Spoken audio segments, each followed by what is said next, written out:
So I just got back from the mechanic, and this week, it's been a week. So if you're watching this, no, you did not read that title wrong. My mechanic bill was $11,000, and that was a really expensive life lesson, because that's what I feel like this journey has really been. Lots of life lessons. And I'm sure anybody would be devastated over that. Like, that's just normal. However, it is what it is. And driving the van home from the mechanic felt really good, because it just sounds so much better. There was like a belt squeaking. Like I said, the AC and the heater needed to be fixed. And it's not squeaking. You can't even hear it when it's on. It's so quiet. I don't think I've ever had an older vehicle that was like so quiet outside of my Sprinter van, which, okay, an older vehicle from the 90s that wasn't like super loud. So that felt really good, and that lifted my spirits, even though like that mechanic bill was insane. That being said, I did reach out to the guy who sold it to me. A lot of you have asked if I had done that or suggested that I do that, and I had no intention of actually doing that, because I mean, like I've said from day one, I kind of just took his word for it when he told me, because I mean, to me, I guess he just only told me what was obviously wrong with it, and had no intention of telling me that anything else was wrong with it, because he was like, oh yeah, the heat and the AC, it doesn't work, that the heat comes out of the defrost and it works great, but it's just not blowing through the front. And so I accounted for that. Like I said, I put money aside for that fix, and it was about $5,000 to just get that fixed. And the mechanic, I have photos, and if I can save them, I will post them here. The mechanic said that they had to completely rebuild the cooling system, and among other things. And they said that the coolant that was in there was original, had never been changed, which was wild. And that caused a lot of problems. But the heat and AC does work now. It works really great, actually. It got really cold really fast, and the heat was blowing really warm, and it's all coming out of the front like it should, and it just sounds and feels way better. That being said, they said the thing is with these older RVs, they said the summertime is like their most busiest time for people who have RVs, because that's when they tend to take them out. And they were telling me that they see it happen all the time, is these older RVs will often wind up sitting for a long period of time. And typically when you have a vehicle, you take it in to get all of like the maintenance done routinely by the mileage. And so it's like, this is an older RV with low miles, and so they were like, it probably like sat more than they actually did maintenance to it, because in their head, oh, I don't have to do this for however many miles, when in reality, like the oils and like the things, they go bad. And so they were just saying that they see it happen all the time. Like, that's really common in older RVs. So that's something to keep in mind if you're thinking about doing an RV. I feel like I would personally never do an RV again, because I'm used to buying, say, like my van and then you only have to do so much to get it ready to be built up, and then you're in control of where everything's wired, and you build it out specifically to you versus buying an RV where everything's already in place. And so if you want to make those changes, it makes it really difficult. So that kind of changes how you can do certain things. So that's just my quick overall, like, one reason why I wouldn't want to do another RV. But back to reaching out to the seller. Like I said, I had no intention of doing that because to me, it's not going to make a difference. If he sold it to me in the condition that this was, why would I be surprised at the fact that the engine needed a lot of work? And he did tell me, you know, everything was great. It was good to go, well taken care of outside of the AC and heater. And that is also a personal rule of mine that I broke, is never buy a vehicle where the AC and the heat doesn't work. And I did that. So again, like, I think I wanted the Chinook so badly, and this one popped up. It was in my budget, and like, it had already went pending in a sale, and I jumped on it. But then when I was like sitting at the airport, I don't know if I ever told this to you guys, but I was sitting at the airport. The guy who sold it to me was being really, really weird.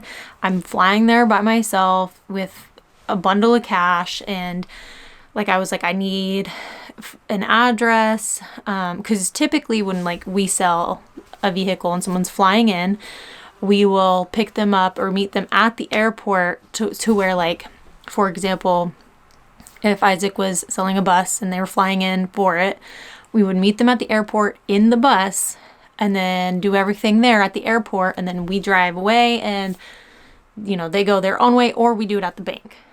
And this guy was originally supposed to meet me at the airport, but then he was like, oh, I can't meet you there with the RV. And then he was like, but I can pick you up. And then I was like, I don't know how I feel about this stranger picking me up. So I was like, I'll just Uber there. And then I thought in my head, that way I can have the Uber wait for me, and in case like it got weird. And then he was like, I can't give you the address. I'm gonna, here's an address, and I'll pick you up from like the gas station down the street or the Target down the street. And I was like, no, I just want the address. Why are you being weird about it? So I was feeling so uncomfortable that I told him, like, look, I feel uncomfortable. I'm prepared to like fly back home right now. I need an actual address. This is weird. So then he calls me, and he is like, kind of, because I had already sent him $1,000 deposit, and I spent money obviously flying there, and I was on my layover, so I hadn't flown all the way to Utah yet. And he like got really rude really quickly and was like, well, you already sent me the money and I'm not going to send it back, and blah blah blah. And it really, like, at that point I wish I would have trusted my gut and just said, keep $1,000, I'm gonna go home, because that would have saved me so much money in the end. But $1,000 is a lot of money, and so I just kept pushing forward. And again too, it was like, I told him, if it is what you say it is, I'll send you the deposit. But then at this point it was like, it doesn't matter, I'm not giving you your money back. So it's like, I've sold so many vehicles with a far larger deposit on my end, like them giving me a deposit, and I've never done that to somebody. So I was already feeling weird about it and uncomfortable. And then he called me back, and he was like, I talked to my wife, like, she, you know, told me, I told her the situation, and she told me that she would also feel weird about it and uncomfortable. And so he was like, my wife and my kids are going to be there with me, and so that made me feel better too, but at the same time it's still a thing. So he finally gives me the address, which I don't know why that was an issue in the first place, but I mean, look who we're dealing with now I know. And when I get there, he starts telling me about all these other things that are wrong with it, like the door's not always wanting, like, he was like, oh, you gotta jiggle it, oh, I don't have a key for this, and you know, all just little things. And I felt really uncomfortable the whole time, and I just should have listened to my gut, but I didn't. I just kept going. So I wound up buying it. And when I was trying to leave, like, he wouldn't leave. He was like lingering, and his wife was in the truck, like parked right behind us. And then he was just giving me weird vibes the whole time. And then he like leans in and looks me in the eye and was like, "Oh, you have such beautiful eyes," like super creepy. And I was like, he was at the front door doing that, and I was like in the back cab waiting for him to leave so I could sit down in the driver's seat, and he just like didn't leave. And I was just like, "Thanks. Okay, can I go now?" And I finally like left, and I had no intention of ever speaking to him again, no matter what. When I got my mechanic bill back, I was just like, I don't think I remember the last time my adrenaline was going so hard. Like, my anxiety was like through the roof, and I was physically shaking. I was so mad, not just at him, but at myself, because I could have avoided all of this. I didn't even know there was like a whole complete like inspection process for RVs specifically. I've never had one before, and I didn't know that was a thing. I knew the engine, that's a thing. I knew that, but I didn't know about an RV inspection. And like I said, I took his word for it because I have sold lots of rigs and have always been upfront and honest about any issues that it had. And I even sold a school bus a few years ago now, and the woman who bought it from me drove it from Oregon to North Carolina and like was having issues before she even got home. And she literally had to, so I had fixed the head gaskets twice, and it blew up a third time. The head gaskets blew on her, and I wound up paying for a lot of that because that's just the right thing to do. That's just who I am. And I'm starting to realize that just because I'm like that doesn't mean that everyone's like that. There's terrible people in the world, and that's just the world that we live in, obviously. So I was like, at that point, I was like, I want to know what he has to say about this. So I texted him and I was like, I just got my mechanic bill back and it was $11,000. That's all I said. And then he was like, he started to get really rude, just like he did before, and was like basically like, "Well, you're shit out of luck. What are you gonna do? Sue me." And I mean, I was so mad because it's like, there's just, so at that point, it's like, there is nothing I could do. I mean, I could probably try and sue him if I really wanted to, but I don't want to. That's just a waste of time and money, in my opinion. I'm already in it this far, and I'm already wasting time and money I wasn't planning on wasting. I thought I was just going to paint some cabinets, get in and go, and I wound up having to do a whole lot more than that. Granted, when this is done, it's going to be super cool. It's going to be a brand new RV. I spent the week de-stressing and decluttering my mind so that I could come back into the build with a fresh mindset and a fresh heart, and I feel like I have achieved that. I spent the week helping Isaac with his bus build, and now I can jump back into the Chinook build, and there's so much happening this week, and I feel like it's gonna go really fast, honestly, at this point. And I just have to remind myself of that and remind myself to keep my eyes on the prize. And in the end, it's gonna all work out how it's supposed to work out. Lots of lessons being learned through this whole series, and you guys are all right there with me.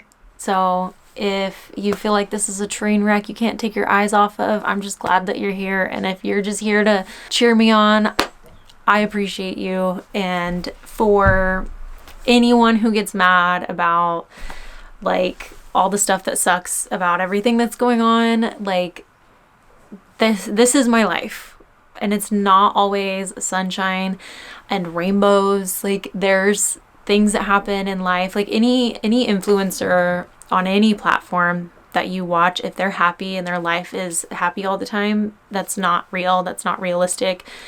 And I like to be transparent and as real as possible on this channel. That's who I am. And so that's what I'm going to continue to give, because this is what I'm working with. So I am just grateful to be here, grateful to be where I'm at. Like, I have definitely made some mistakes and I've learned a lot, and I'm just, all I can do is take that and keep moving forward. And that's all I plan to do. I am very well aware of the fact that being sad about anything is not going to change the situation, but that doesn't mean that you can't be sad about it for a moment. Take it in, think about it, decide what you're going to do, and move forward. And that's typically how I work. And I don't run from my emotions. I keep it real. And so if that's not something that you're into, this isn't the channel for you. I'm not going to sit here and pretend like my life is grand and I never make mistakes and I know everything in the whole world there is to know, because there's some people that literally believe that. I'm just not one of those people.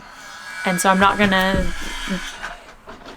sugarcoat any of the situations that I put myself in, but I will continue to be myself, give myself some grace, allow myself to feel things, because we all have our bad days, but I'm just here to give it to you straight. All that being said, there's so much to get done on this build, and my goal is to have it completed by the end of February, and I honestly believe that that is going to happen. So that is it for this week's video. I hope you enjoyed this story time, and I gotta get back to work, so I will see you guys on the next one.